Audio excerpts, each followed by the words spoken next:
Samantala, Idol, sa police report pa rin po natin, 3 wanted person at kabilang po mag-asawang nahaharap sa kasong estafa at ikasyam na most wanted sa lungsod.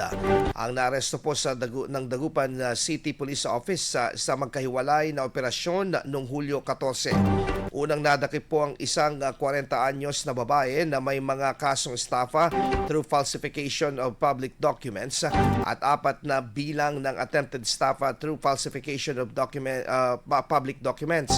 Kasunod nitong inaresto rin ang kanyang 48 anyos na asawa na may parehong mga kaso. Samantala, naaresto rin ang 35 anyos na lalaki na ikasyam na most wanted naman sa city level. Naharap naman ito sa kasong attempted rape batay sa warrant na inilabas ng Regional Trial Court sa Dagupan City.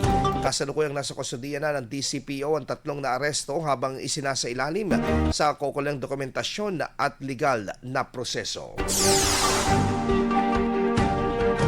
Report. IFM News. IFM News.